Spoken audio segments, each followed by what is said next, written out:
Pues por lo general sí que hay como cierto rechazo y un poco como la no aceptación, ¿no? Es decir, que cuesta como bastante trabajo hablar de una forma positiva de la menstruación. Incluso yo creo que en muchas ocasiones por parte de muchas mujeres y de muchas personas que menstruan, ¿no? Todavía sigue siendo como un tema del que cuesta bastante hablar, del que cuesta bastante incluso como incorporarlo de una forma positiva en nuestro día a día, y eso, claro, si ya por nuestra parte muchas veces y por parte de las personas que menstruan hay ese cierto rechazo, a la parte masculina al final también le acaba llegando, ¿no? Entonces yo creo que es un rechazo un poco generalizado.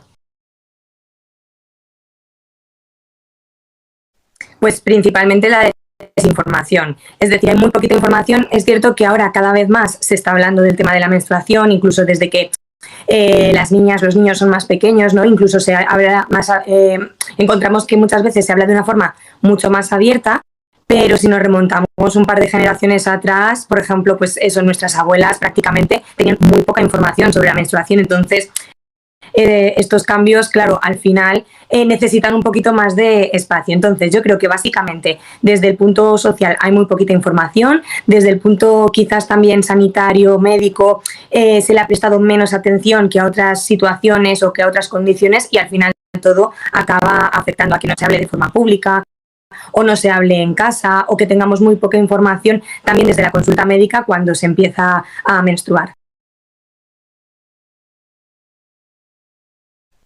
Sí, sí, decíamos al principio un poco que, claro, se genera como ese rechazo también en propio de hablar de la menstruación, que hay veces que está un poco en la parte de tabú, que da vergüenza, que no lo puedes poner. Al fin y al cabo también hace que sea un tema del que parece que no podemos hablar, o que no de una forma pública, ¿no? En determinados sectores, o incluso a lo mejor solo en un círculo bastante íntimo. Pero yo creo que esto también está cambiando bastante, ¿no? Es decir, cada vez se habla más de la menstruación. Esto permite que cada vez también se vea mucho más normalizado, y que las chicas, las personas que menstruan, lo hablen de una forma más abierta, ¿no? Incluso muchas veces también cuando metemos, por ejemplo, el tema de las redes sociales, cada vez hay más información. Bueno, yo creo que en ese sentido, bueno, habrá quien sí, por supuesto, ¿no? Es decir, tanto a nivel propio de que haya personas que a lo mejor a la hora de cuando están con la menstruación, desde el punto de vista también desde el deseo, que tengan menos ganas, o que a lo mejor se noten un poco más molestas, ¿no? Y que prefieran no tener relaciones eróticas en ese momento, o incluso también que hay veces que a nivel de que pueda generar cierta sensación de incomodidad, incluso de asco, ¿no? El poder tener relaciones eróticas en el momento de que se está menstruando. Pero también hay gran parte de la sociedad, sobre todo, pues decíamos, mujeres, incluso también hombres, que lo ven como algo secundario, es decir, que no les importa tanto el hecho de que se esté con la regla, que se esté menstruando y poder tener también las relaciones eróticas. Entonces, yo creo que esto es verdad que nos encontramos un poco de todo, que no podríamos generalizar bastante, pero también es cierto que, claro, cuanto más aceptada esté la menstruación a nivel social, a nivel general, más ayudará también a que las personas se puedan sentir más seguras a la hora de tener relaciones eróticas.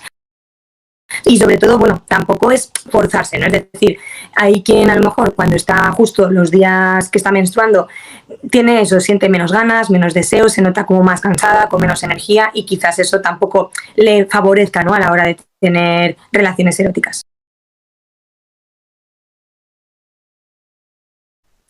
Sí, yo creo que vamos, cuanto más empecemos a hablar de ello, incluso muchas veces desde nosotras mismas, ¿no? Es decir, desde las personas que menstruan, el hecho de poder hablarlo como un tema más, como algo natural, el que muchas veces simplemente el gesto, ¿no? De que cuando estamos con la regla hay veces que si tenemos que pedir un tampón o una compresa, lo hacemos como si fuese algo completamente clandestino, ¿no? Entonces ya el hecho de que poquito a poco lo vayamos normalizando, y que muchas veces pues los chicos, en la parte masculina también se vaya acostumbrando cada vez más a escucharlo, ayudará a que, por supuesto, lo naturalicemos. Y además yo creo que también en ese sentido muchas veces los chicos puede que tanto en su casa, o que al no ser algo que experimentan de forma propia, claro, les resulte un tema tan ajeno, que si encima no lo compartimos y no lo hablamos, pues les resulte como algo bastante extraño, ¿no? Y muchas veces tenemos como ese rechazo o ese miedo o ese asco un poco a lo desconocido. Entonces, cuanto más se conozca, cuanto más se naturalice, más ayudaremos también a que nosotras lo vivamos de una manera mucho más natural, y que ellos no tengan tampoco tanto ese rechazo.